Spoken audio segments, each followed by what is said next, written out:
Welcome to the Young Turks. I'm your host, Anna Kasparian.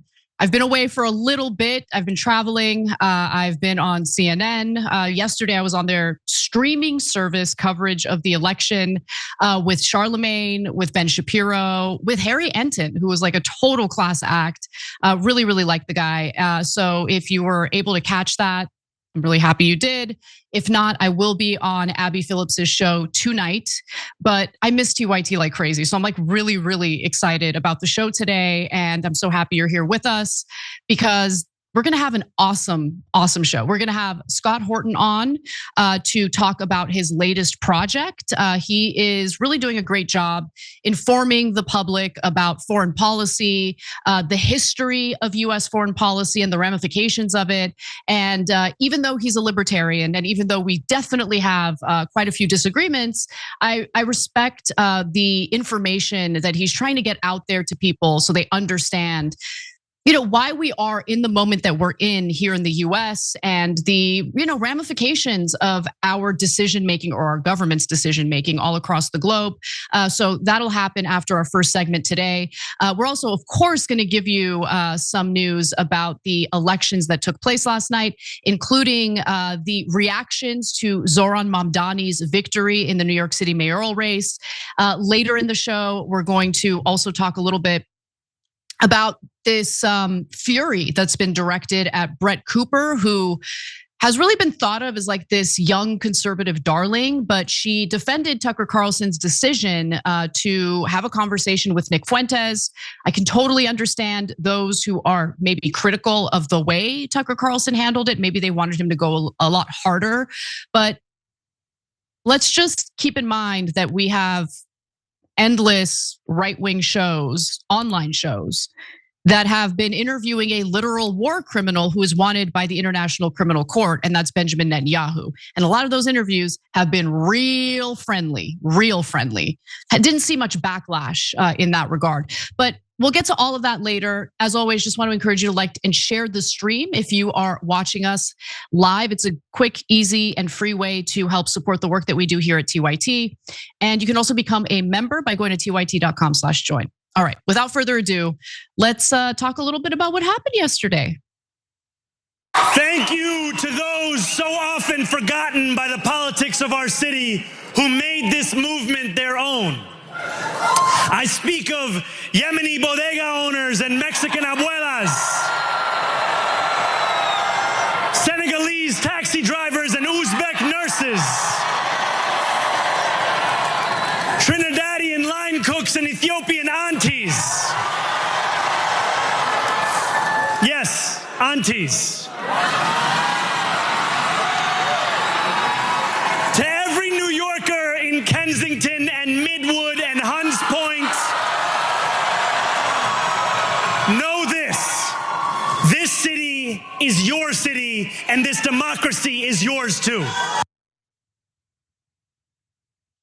Well, 34-year-old Democratic Socialist Zohran Mamdani has decisively won the New York City mayoral race, effectively ending the Cuomo dynasty in New York City and proving that, or New York, I should say, since he was the governor of New York at one time, and proving that voters are ready for real change.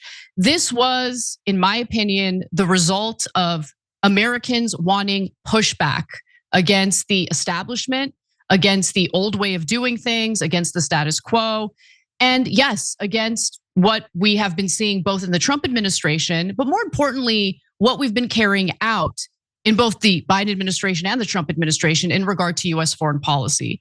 Now, despite all of the attacks that Zohran Mamdani basically had to deal with during the race, and very few of them actually had to do with his policy proposals and had more to do with his Muslim identity, he was able to just totally kick ass yesterday. So let's take a look at the polling results. So with over 90% reporting today, Mamdani led by 50.4% to Andrew Cuomo's 41.6%.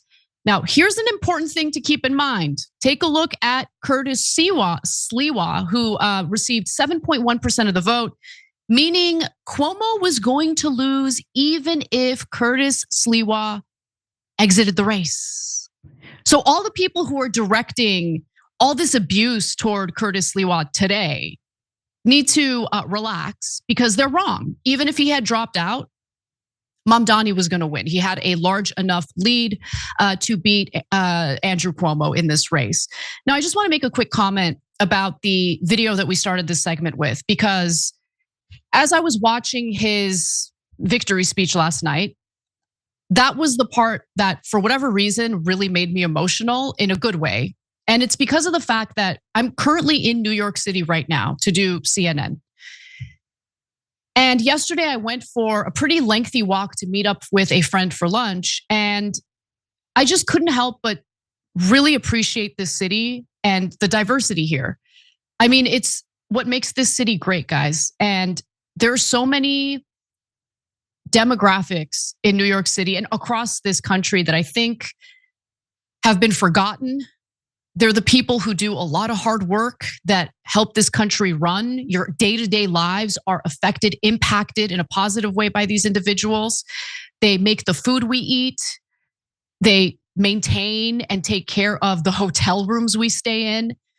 And these are people who, again, have been neglected by our elected officials. And for whatever reason, like, that part of the speech brought me to tears, because here you have someone who won his mayoral race in the largest city in this country, taking the time to recognize Americans of all different backgrounds. At the end of the day, we are Americans, right? Our backgrounds, our heritage, where our parents came from, where we came from, if we happen to immigrate here and are now American citizens, we are Americans. And it doesn't matter what your skin color is. I think America is really an idea. And like, as I've said before, people come here because they love the country. They come here because they want to help this country progress. They want to contribute to this country. And I think, with a lot of the rhetoric we've been hearing for years now, that message has been lost. So I loved what Zohran Mamdani had to say there. Now, Mamdani did win without really meaningful support from the Democratic establishment. And look, I'm gonna be really honest here. The Democratic establishment did Zohran Mamdani a huge favor. Do you really think that it would be one of Mamdani's assets to have Senate Minority Leader Chuck Schumer give him this big endorsement? I mean, I don't know, maybe I'm wrong. But right now, if you look at the Democratic electorate, I don't really think they're too pleased with the establishment. And I think the results of this election is further evidence of that. Now, Chuck Schumer never backed Zohran Mamdani. In fact, this is hilarious. Last night, Schumer wouldn't even say who he voted for, which is pretty hilarious. And I think we know. And Hakeem Jeffries tepidly endorsed him at the last minute, but in interviews made clear that he does not believe that Zohran Mamdani is the future of the Democratic Party. Now, he also won despite the fact that super PACs backed by billionaires and Donald Trump allies went all in on Cuomo, not because they like Cuomo, but because they see Mamdani as a threat. So they're like, oh, we might as well endorse, the monster we know, as opposed to support someone who is openly challenging crony capitalism, who is openly challenging a system that hasn't really worked out too well for a lot of New Yorkers. This city is expensive as hell. Okay, like, I barely ate anything today because it's like every time I look at, the restaurant menu at this hotel, because I don't have time, I'm working. I don't have time to go out looking for food. And I know there's food everywhere, but I'd rather just stay here, get this show produced and ready to go. It is outrageously expensive just to have lunch here.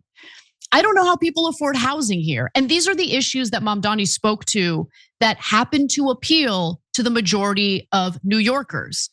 And despite all the attacks against him, it just didn't work. I mean, there was so much money against him. So let me give you some of those details. An analysis by Dropsite News showed that as of October 30th, independent expenses backing Cuomo were more than 7 times the amount of money put behind Mamdani. 7 times. That's insane. Cuomo has exceeded Mamdani by a staggering $36 million in outside support. Guys, this is what people power looks like. Okay, the people defeated the billionaires. And even in a system of legalized bribery and corruption, when people fight, when people get together, and really do fight on behalf of the candidate they feel speaks to their values, that money's not going to mean much. And by the way, let's be clear, that was also the case in the 2024 presidential election. As we all know, Kamala Harris raised far more money than the Trump campaign did. And she also raised a lot more dark money than now President Donald Trump did. So that's something to keep in mind as we sometimes find ourselves in despair because the system is unfair. And oftentimes the money does have a massive impact on the outcome of these races. But in this case, it didn't work. And it just shows you what people power looks like. So the total amount backing Cuomo for targeting Mamdani totals $56 million. This is a mayoral race, $56 million, close to 2.5 times the amount backing Mamdani or attacking Cuomo. Okay, so billionaires Bill Ackman, who decided to put out a more conciliatory tweet after Mamdani's victory was announced. So Bill Ackman, Barry Diller, Dan Loeb, Steve Wynn, and Alice Walton are among the billionaires who poured money into the anti-Mamdani super PACs, and it still wasn't enough. Mamdani crushed. So in his victory speech, he took aim at both Democrats and Republicans for leaving average Americans behind, which, by the way, was the main point, was the focal point of his campaign, affordability. Take a look. For as long as we can remember, the working people of New York have been told by the wealthy and the well-connected that power does not belong in their hands. Tonight, against all odds, we have grasped it. The future is in our hands. My friends, we have toppled a political dynasty. As we turn the page on a politics that abandons the many and answers only to the few, we will leave mediocrity in our past. No longer will we have to open a history book for proof that Democrats can dare to be great. This is not only how we stop Trump, it's how we stop the next one. So Donald Trump, since I know you're watching, I have 4 words for you. Turn the volume up.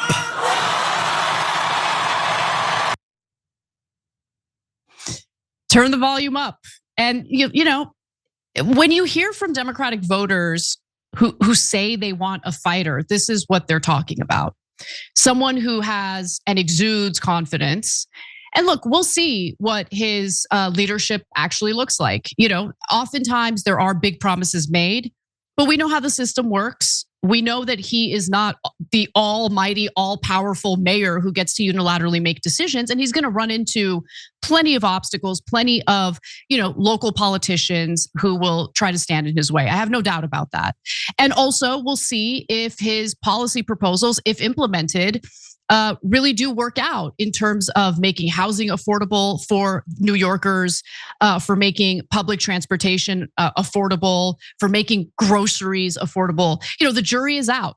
But at the same time, you can't deny the fact that he had the exact message that New Yorkers and honestly Americans are so hungry for. Just genuinely speaking to the economic frustrations and the lack of affordability that Americans are faced with really does help in these elections. Look, Abigail Spanberger, who is now the governor-elect for the state of Virginia, also ran on a not as enthusiastic, but similar message. She did focus on affordability far more than you would expect from a centrist Democrat, former CIA analyst, right? She won. But at the same time, there is a parallel there where she didn't neglect or forget that important messaging on economics and what Americans are facing in terms of affordability. And by the way, that's what Trump ran on. Now, obviously, we are far into his second term, and things are not affordable, that's for sure. And the latest reports indicate that our inflation is ticking up again, 3%. So that's not a good sign. So promises made, in some cases, promises not kept.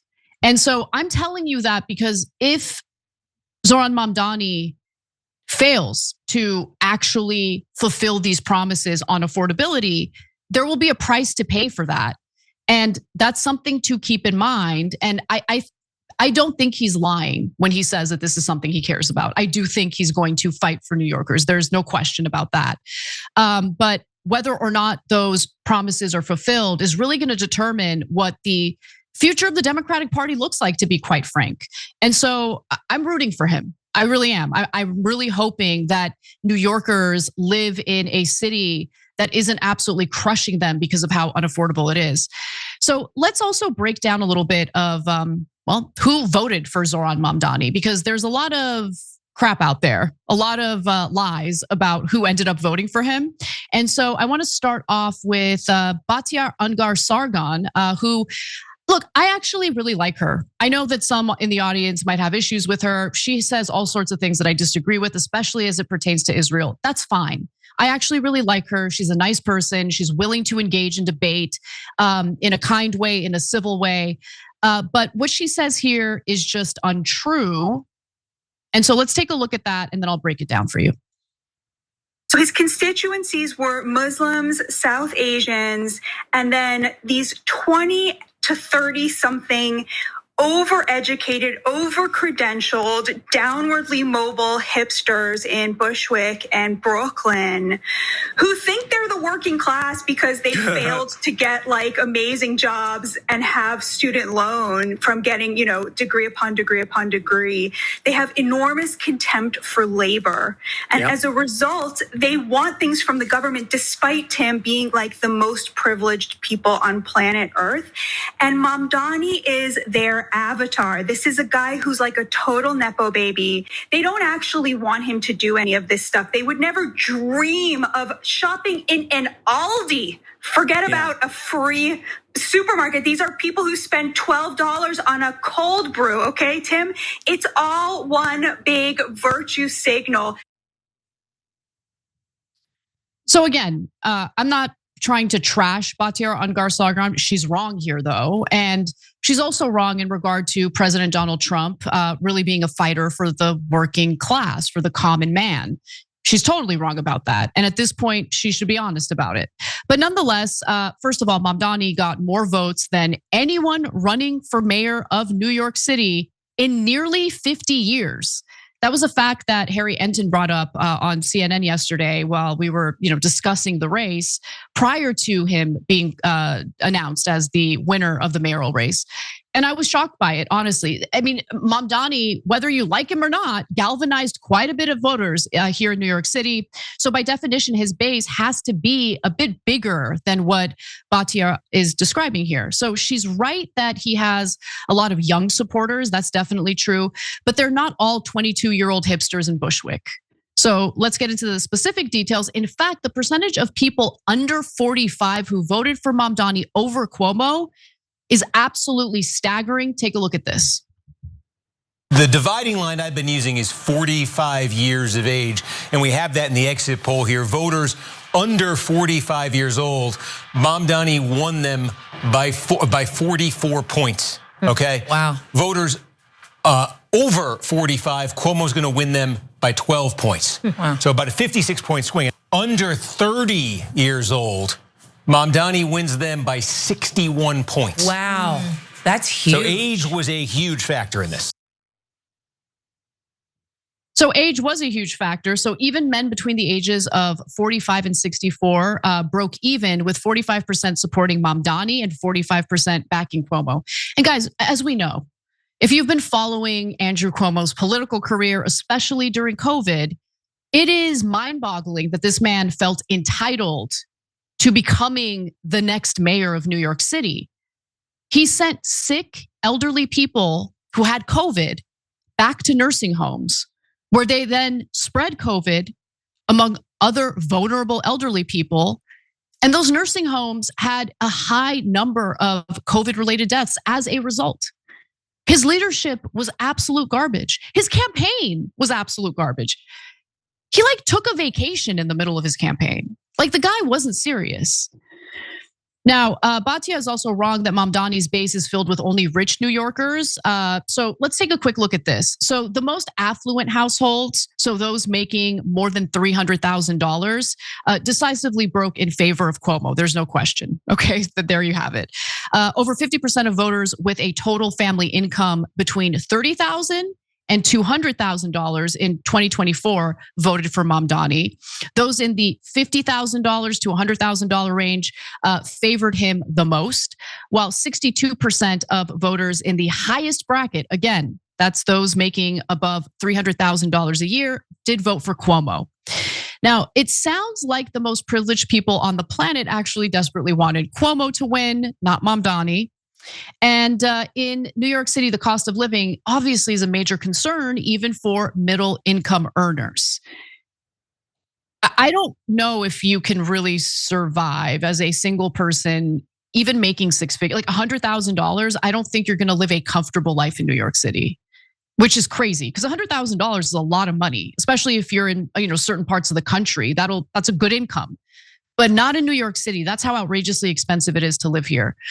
So, and in New York City, let's take a look at the cost of living.